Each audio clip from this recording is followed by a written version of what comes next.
हे हरि, हे हरि, मेरा जन्म व्यर्थ में बीता जा रहा है। योग का शास्त्रों में वर्णन है, अष्टांग योग बड़ा कठिन दिखाई देता है। यम नियम प्राणायाम प्रत्याहार आसन ध्यान धारणा समाधि, ये सब मेरे बस। रही यज्ञ की बात, तो इतनी सामग्री नहीं, ऐसी व्यवस्था नहीं कि मैं यज्ञों के द्वारा आपको रिझा सकूं, इतनी संपत्ति नहीं।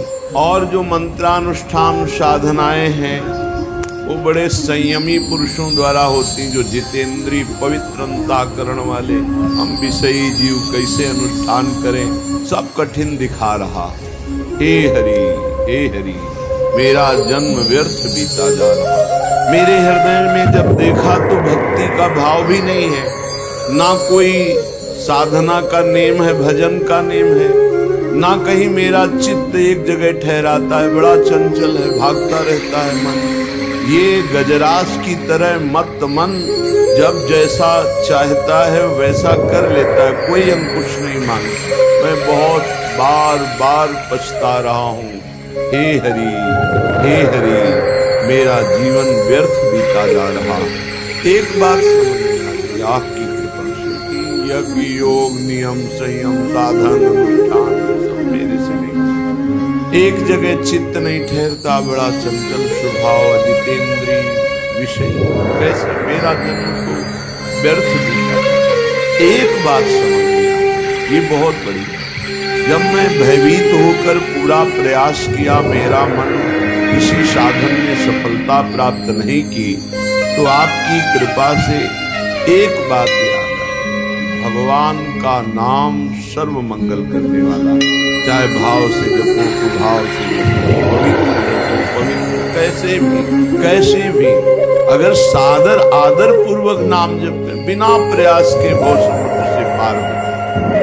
और कहीं आर्त भाव से व्याकुल होकर के नाम पुकारे, नाम लेते ही भव समुद्र सूख गया, पार होने की जरूरत नहीं, अगर निरंतर नाम चल रहा।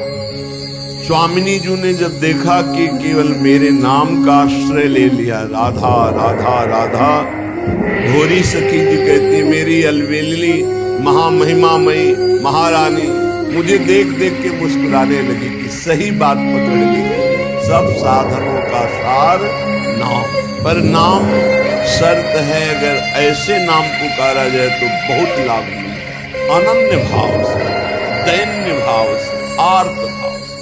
हजारों माला चलाना एक तरफ, और कुछ मिनट बैठ करके रोते हुए प्रभु को पुकारना एक तरफ, बहुत बड़ी बात हो गई।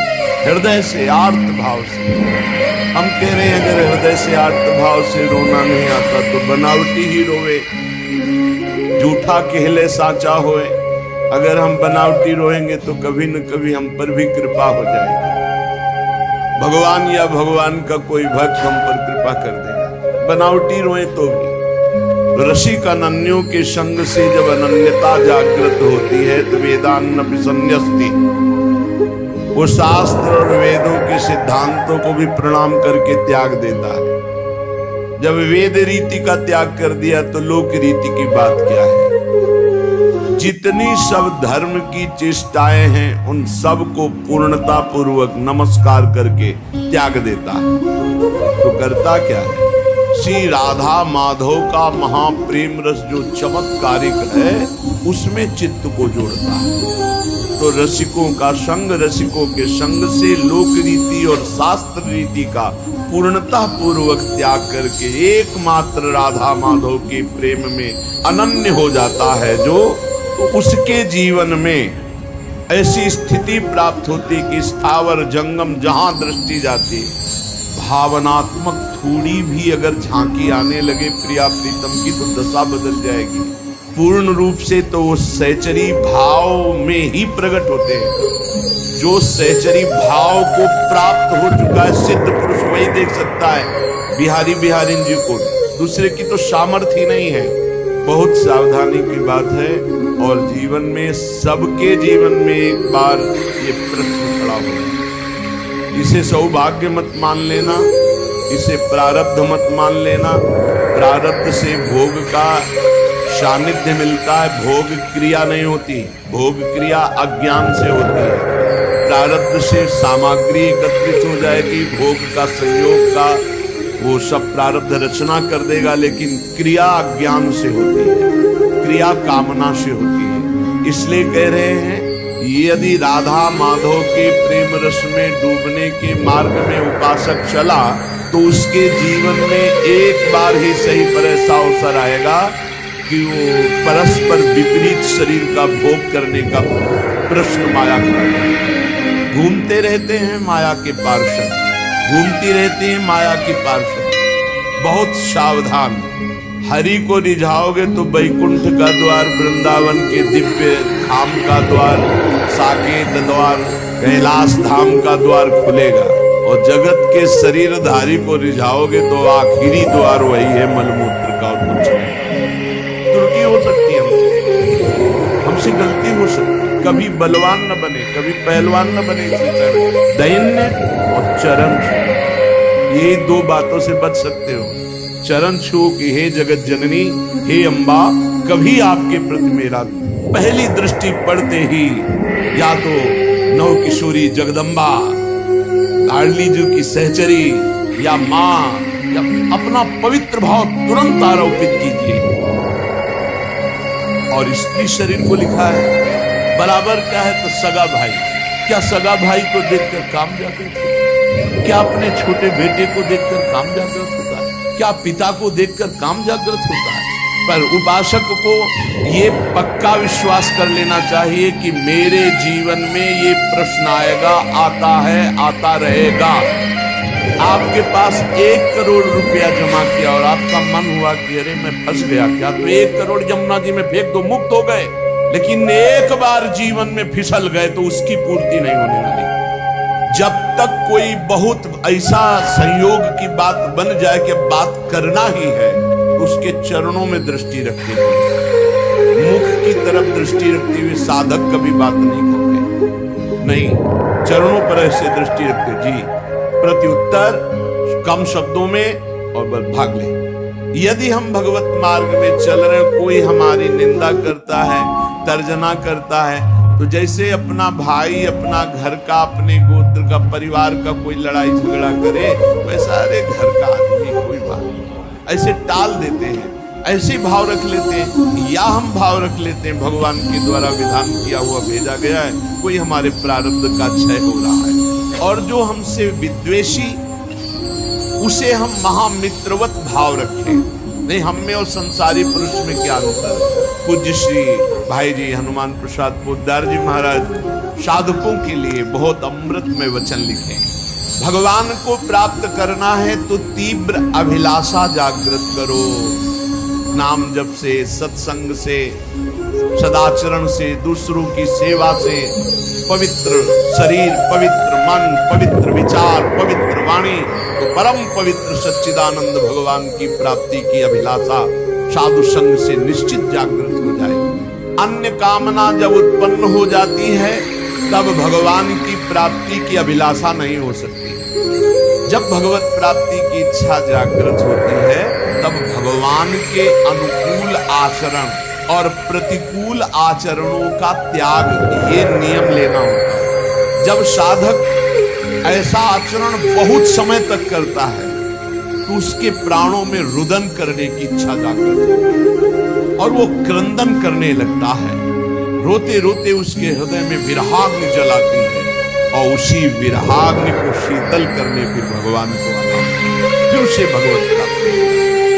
दूसरी, साधक जब इस मार्ग पर चलता है तो उसका स्वभाव होता है इधर उधर ताक झांक करना। ये कैसे चलता है? ये बहुत बुरी आदत है, ये बिल्कुल नहीं रखनी चाहिए। पर दोष दर्शन से सबसे बड़ा घाटा होता है कि हम जो दोष दूसरे में देखते हैं, देखने की चेष्टा करते हैं, वो दोष हम में जागृत हो जाता है। इसलिए साधक को इधर उधर ताक झांक करने वाला स्वभाव नहीं रखना चाहिए। साधक जब इस दोष से आगे बढ़ता है, ये बहुत जोर का दोष होता है, जब इससे आगे साधक बढ़ता है तो उसके जीवन में प्रलोभन आता है। जब प्रलोभन से बचता है तो फिर भय आता है। बड़े बड़े भय आते हैं भक्तों के जीवन में। फांसी की सजा निश्चित हो गई, आग में जलाने निश्चित हो गया, जहर पिला दिया गया, क्या क्या। जब प्रलोभन और भय से भी आगे निकलता है तब दिव्य सिद्धियां, आकाश में उड़ जाओ जहां जिस लोक में। जब इनसे भी आगे निकल जाए, जीवित मर जाए उलट आप में समाया है दिलगिरी, एकदम खाक, तब भगवान मिलता है। वो संसार चक्र का भेदन करके सच्चिदानंद स्वरूप को प्राप्त कर लेता है। वैराग्य दो प्रकार का होता है, एक समल वैराग्य और एक विमल वैराग्य। सांसारिक प्रतिकूलता को लेकर जो घर त्यागा जाता है उसे समल वैराग्य कहते हैं। तो एक होते हैं वैराग्य लेते हैं ये देख करके कि अब नौकरी नहीं मिल रही, विवाह भी नहीं हुआ, खान पान की व्यवस्था, बाबा जी बन जाते हैं, जिंदगी नरक हो जाएगी तुम्हारी और दूसरों की बेइज्जती करवाओ। कभी ऐसे बाबा जी नहीं बना जाता। बाबा जी बना जाता है, सब व्यवस्थाएं हैं, लेकिन अब मन नहीं लग रहा, ऐसा लग रहा है मुझे भगवान चाहिए। इसे विमल वैराग्य कहते हैं। अगर समल, ये जो समल वैराग्य है, इस समल वैराग्य को यदि विमल वैराग्य मिल जाए तो वासना हट जाए और निर्मल मार्ग में चल पड़ेगा। ऐसा नहीं कि उसका कल्याण नहीं होगा, पर है बहुत गड़बड़। विमल वैराग्य जिसमें विषयासक्ति है पर वो विषयासक्ति को मिटाना चाहता है, वो तृष्णा रहित होना चाहता है, वो भगवत प्राप्ति करना चाहता है, वो कहीं भी श्राम नहीं मानना चाहता, केवल भगवान की प्राप्ति। सूरवीर, ये महान योद्धा, सातरत्य लोकांतर पार कर देगा, जीवन पार कर देगा, कोई नहीं इसे परास्त कर सकता। साधक सावधान, कहीं राजी नहीं, अपने को हर समय कसौटी में कसते रहो, कोई जान न पावे। सब सुविधा होने पर आप अपने को कसौटी में कसो, तुम शरीर नहीं हो, तुम मन नहीं हो, तुम इंद्री नहीं हो। कभी कभी पूरा दिन भूखे रह गए, कोई जान न पाया। और दिनचर्या में फर्क नहीं पड़ना चाहिए। दिनचर्या में फर्क पड़े तो तुम साधु नहीं, दिनचर्या में फर्क न पड़े और अपने आप को कभी ऐसे और खूब भजन परायण। और जब एक समाहित चित्त हो गया, भजन से चित्त नहीं हटता, तो ये सब खत्म हो जाता है। फिर तो जो जैसे प्रभु रखे, जो ही प्यारो करे सोई मोई भावे। पहले कसौटी में कसना चाहिए अपने आप को। साधक के लिए सर्वप्रथम अपने नाम और अपने शरीर को भगवान के अर्पित कर देना चाहिए। नहीं, नाम रोशन होने की भी एक वासना जागृत हो जाती है आगे चल के। जब गर्भ में थे तो कौन सा नाम था तुम्हारा? गर्भ में थे तो ये नाम मिला हुआ है जगत से बाहर, जो गुरु जी से मिला हुआ वो प्रभु का है नाम। जैसे श्यामा श्यामा जी की शरण है, ये हमें हर समय याद दिलाता रहता है। गुरु जी की माधव शरण हर समय हमें याद दिलाता रहता है कि हम प्रभु की शरण में। नाम रोशन हो गए, अरे नाम अपने हृदय में रोशन करो, भगवान का नाम का प्रकाश हृदय में करो, अपने नाम का नहीं। तो कह रहे सर्वप्रथम इस मार्ग में चलने पर ये वासना को पहले ही समर्पित कर दो। हमारा नाम संसारिक मिट गया और गुरु ने रख दिया भागवती। अब हमको हर समय ध्यान देना है। अगर नाम की जय बोली जाती है तो गुरु जी ने दिया है। अगर कोई नाम का कीर्तन करता है, नाम की पूजा कर, गुरु जी ने दिया है। हमारा नाम तो गुरु जी के चरणों में समर्पित हो गया था। ये तो गुरु प्रदत्त नाम है। साधन की दृष्टि से ही हमारे कार्य करें, चाहे किसानी हो, व्यापार हो, नौकरी हो, चाहे साधना हो, सब साधन है भगवत प्राप्ति का। यदि हम भगवत प्राप्ति के लिए भगवत भाव से भगवत समर्पित करते हुए, भगवत स्मरण परायण होते हुए करें तो आगे जो सिर्फ भगवान का स्वयं दास है और किसी का दास नहीं बनता, और जो न किसी को अपना दास बनाता है, वो इस मार्ग में बहुत जल्दी परिपक्व हो जाता है। साधन वो है जो जगत प्रपंच से हटाकर भगवान में लगा दे, और असाधन वो है जो भगवान से हटा के जगत प्रपंच में लगा दे। बड़ा सूक्ष्म रूप से साधना की परिभाषा आप समझ लीजिए। मन में जहां जगत के प्रति थोड़ी भी सत्यत्व बुद्धि है, वहां भगवान का प्रकट होना असंभव है। अभी मन जहां जगत में सत्यत्व भाव से लगा है तो असत में सत की भावना कर ली, असत में तो सत में सत की भावना कहां रह पाएगी। भक्त का जीवन जीने का उद्देश्य भगवान का भजन, भगवान की प्राप्ति। सांसारिक पुरुष का जीवन जीने का उद्देश्य भोगों का संग्रह, खूब भोगना और मर जाना। देख लो तुम कौन हो, भक्त हो या संसारी हो। अपने हृदय को भजन से भरो। राधा राधा राधा राधा राधा राधा राधा राधा। तो जब भजन भरोगे तो अंदर गंदगी भरी हुई वो निकलेगी। तो घबराना मत कि अरे मन बड़ा चंचल हो रहा, बड़ी गंदी बातें आ रही भजन करते समय। वो सब गंदगी निकल रही, भजन भर रहा है, आप ठोस होते जा रहे हो, घनीभूत भक्ति आपकी होती चली जा रही है। भक्त चाह करता है पर भगवान के मिलन। भक्त का दैन्य स्वरूप होता है केवल भगवान से। ये धनी मानी नाना प्रकार की भोग सामग्रियों के सामने नहीं दैन्य। ये तीन चीजें उपासक में बहुत जोर की होती है। चाह केवल भगवान की, दैन्यता केवल भगवान और भगवान के भक्तों से, और भरोसा सिर्फ भगवान का। तीन बातें ये जहां होती है वहां भगवत प्रेम और भगवान अपने आप प्रकाशित हो जाता है। मैं और मेरे को लेकर जगत में बंधन है, अतएव इस मैं और मेरे को भगवान में जोड़ दो। मैं भगवान का दास, भगवान मेरे। बड़ा आनंद का विषय है ये, बिल्कुल अमृतमय शब्द है। अगर भाई सत्संग के पकड़ लियो तो एकदम शुद्ध मार्ग है जो सीधे भगवान से मिलाता है। भगवान का प्रेमी भक्त भगवान से एक क्षण भी पृथक नहीं रह सकता। वो भगवान के सुमिरन में मगन रहता है। अगर भगवान कह दे कि भजन छोड़ दो, हम दर्शन देने आ रहे हैं, तो वो कह देगा कि हमें जरूरत नहीं आपके दर्शन, हम भजन नहीं छोड़ सकते। ऐसा भजन से प्रेम होना चाहिए। जब कोई अशुभ भोगों का संपर्क मन और इंद्रियों से करता है, भगवान फीके लगने लगते, भोग अच्छे लगते। और जब कोई भजन में मन और इंद्रियों को सब तो भोग फीके लगते, भगवान अच्छे लगने। अब तुम ये पसंद करो, भगवान को अच्छा पसंद करना चाहते हो या भोगों को अच्छा। तो जैसे कल चर्चा की थी कि उद्देश्य तो बनाते हैं भगवत प्राप्ति का, लेकिन रुचि रखते हैं भोगों की। जब रुचि और उद्देश्य दोनों एक हो जाएंगे तब हमारी साधना परिपक्व हो जाएगी। साधना में चित्त को ऐसा बना दिया जाए कि चित्त छोड़ प्रभु के सिवा चित्त में कुछ रह न जाए, जगत का चिंतन ही न रह जाए। वास्तव में जगत का चिंतन छोड़ना नहीं होता, भगवान का चिंतन पकड़ना होता है कि जगत अपने आप छूट जाता है, इसकी सत्ता ही नहीं। ना सतो विद्यते भाव, ना भाव विद्यते सत्ता। इस असत की सत्ता ही नहीं, अपने आप खत्म हो जाती है। जगत किसका नाम है? द्वंद्व का नाम, दुनिया।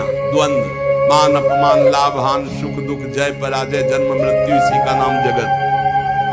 परस्पर विरोधी वस्तु भाव परिस्थिति, इसी का नाम जगत है। जैसे मान अपमान, निंदा स्तुति, शुभ अशुभ, मित्र वैरी, अनुकूलता प्रतिकूलता, जय पराजय, ये इसी का नाम जगत है। और जो जगत विजयी होता है उस पर न मान का प्रभाव, ना अपमान का, ना निंदा का, ना स्तुति का, ना जय का, ना पराजय का, ना मित्र का, ना शत्रु का, ना जन्म का, ना मृत्यु का। ये भजन से स्थिति प्राप्त होती है। जब तक द्वंद्वों पर हमारे ऊपर प्रभाव पड़ रहा है द्वंद्वों का, तब तक अभी भजनानंद का अनुभव नहीं हुआ, भगवदानंद का अनुभव नहीं हुआ। बाहर से कुछ भी बने रहो, अंदर से खोखला है। चित्त में जितने राग हैं, द्वेष हैं, हर्ष है, उद्वेग है, क्रोध है, इन सबको भजन बल से निकालना है। इतना भजन करके अंदर जमा करते रहो, खर्चा मत करो। इतना फंस जाए कि पुलाई रही न जाए तो ये राग द्वेष हर्ष शोक काम क्रोध इनका प्रवेश ही बंद हो जाएगा। भजनानंदी की यही कसौटी है कि उसके चित्त का कितनी देर भगवान में स्थित रहना होता है, कितनी देर चिंतन भगवान का, यही कसौटी है। अंदर ही अंदर देखो तुम कितनी देर टिकते हो भगवान पर। भगवान जगत की फसावट वाली वस्तुएं अपने भक्तों को बिना मांगे नहीं देते, ये बात ध्यान रखो। अनुकूल प्रतिकूल परिस्थितियों में भजन का प्रवाह नहीं रुक रहा है। चाहे कोई वस्तु आ जाए या नष्ट हो जाए, न उसे हर्ष होता है न शोक होता है। गुरु जी की प्रसादी मिल गई, भगवत प्रसादी वस्त्र मिल गए, भगवत प्रसादी अहोभाग नाम लो।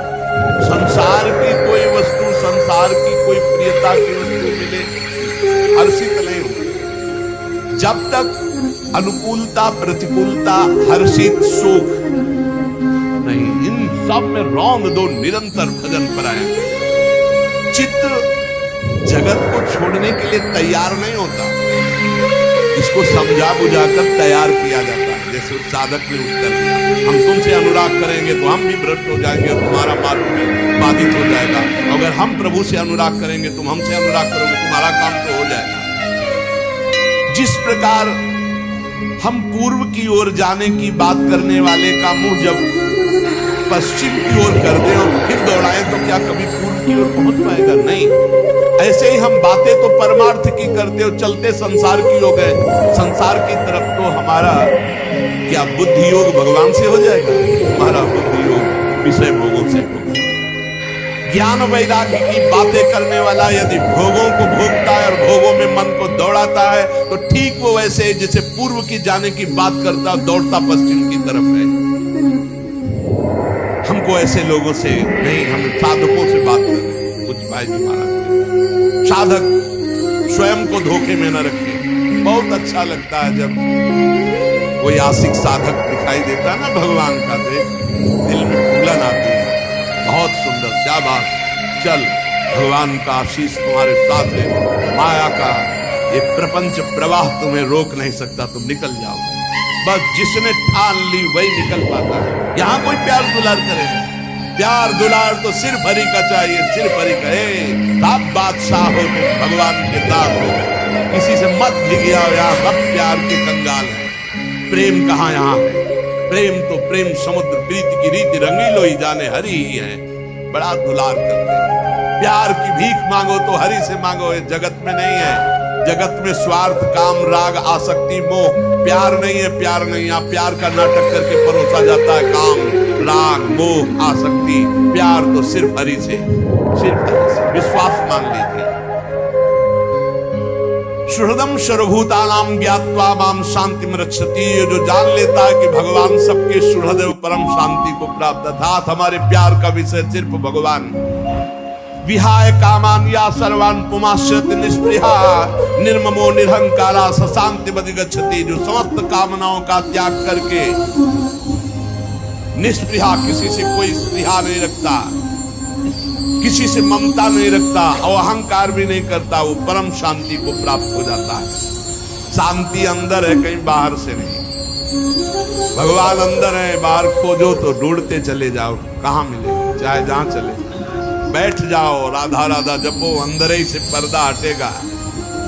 अंदर ही से त्रिगुण का पर्दा हटा, योग माया का पर्दा हटा, भगवान का साक्षात्कार हुआ। हमारा हृदय जैसा है वैसे हम हैं। अभी हमारा परिचय क्या है? जैसा हृदय है, झांक के देखो। विषयाभिलाषी हृदय तो विषयी पुरुष, भगवदाभिलाषी हृदय तो भागवतिक पुरुष। भोगा शक्ति इतनी बद्ध मूल हो रही है कि बार बार समझाने पर कि असत है, फिर भी उसी में मन जा रहा है। वृत्तियां संसार की ओर जा रही, छोड़ना नहीं चाहती, भगवान में लगना नहीं चाहती। इन्हें जबरदस्ती लगाओ, डांट फटकार के लगाओ, धिक्कार करके लगाओ।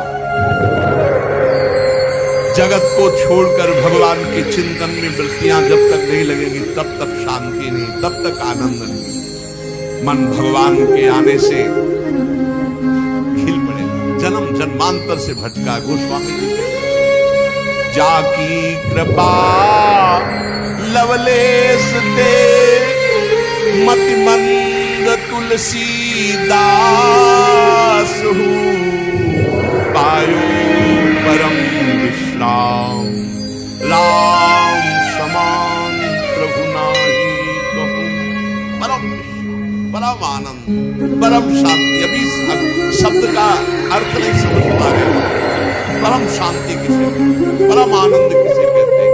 जहां विश्व में पूरा प्रलयंकारी तांडव हो रहा हो फिर भी तुम्हें दुख नहीं, तुम्हारे अंदर अशांति नहीं, भय नहीं, शोक नहीं, सिर्फ परम आनंद।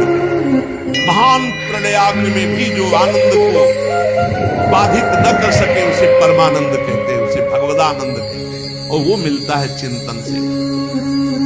ये भोग रूपी खेती में दुख और चिंता, शोक और भय रूपी फल लगते हैं, देख लीजिए। और भजन रूपी खेती में आनंद, परमानंद, विज्ञानानंद घन, प्रेमानंद घन, जो चाहो। इसलिए जब तक मृत्यु नहीं आ रही पहले पहले भगवान को प्राप्त कर लो, पता नहीं मृत्यु कब आ जाए। मृत्यु का कोई भरोसा नहीं, बिल्कुल सच्ची समझ लीजिए, बिल्कुल सर पर सवार है, कब कहां किस समय ढंगा दे कुछ पता नहीं, कुछ पता नहीं। मृत्यु काल हर समय तैयार है, बस सेकेंड का इंतजार कर रही हो तुम्हारे आखिरी श्वास का, कब कहां कौन सी घटना बनेगी कुछ पता नहीं। इसलिए सावधान, मरने के पहले पहले भगवत प्राप्ति कर लो। ऐसे कर ली जब पता ही नहीं कब मर जाएंगे तो अभी राधा राधा बोलते, अभी प्राण निकल गए तो अभी भगवत प्राप्ति हो जाएगी। जीव भूला है भोगों के चिंतन में, इसी चिंतन को संभालने के लिए राधा नाम सब समर्थ है। राधा राधा राधा राधा, न जाने कब मृत्यु आ जाए, हम राधा राधा बोल रहे हैं, हमें निश्चित भगवत प्राप्ति हो जाएगी। जो हर समय नाम को पकड़े रहता है, कल्याण की चिंता छोड़ दो, तुम्हारा कल्याण हो गया, नाम ना छूटने पाए। इसीलिए हनुमान जी महाराज कह रहे हैं, का हनुमंत विपत्ति प्रभु सोई, जब तो सुमिरन भजन न होई। आज राधा राधा, अभी राधा राधा, अभी मर जाए, अभी भगवत प्राप्ति, कोई फर्क की बात नहीं। नाम छूटा तो भय का विषय है, पता नहीं कौन सा चिंतन आ जाए, हमारा शरीर कैसे छूट जाए। अरे बिल्कुल सेकेंड में मृत्यु, सेकेंड में कई ऐसी घटनाएं होती, सेकेंड में मृत्यु होती, कोई भरोसा नहीं है आप कल का सत्संग सुन पाएंगे, और कोई भरोसा नहीं कि हम कल का सत्संग बोल पाएंगे। जब हो रहा है बस सुन ले, सुना ले, इतने काफी है। आगे हम बोल पाएंगे भरोसा नहीं, आगे आप सुन पाओगे भरोसा नहीं। इसलिए राधा राधा राधा, हर क्षण नाम जप करो, चित्त को बार बार विषयों से हटाकर प्रभु में लगाओ। किसी का अमंगल अहित मत करो, तुम्हारा अमंगल कोई करना चाहे तो मंगल भवन के द्वारा तुम सुरक्षित हो, तुम्हारा कोई अमंगल नहीं कर सकता। सीम की चाप सके को तासु, बड़ रखवार रमापति जासु। इसलिए बड़े रखवार भगवान के आश्रित रहकर खूब नाम जप करो। श्री राधा वल्लभ लाल।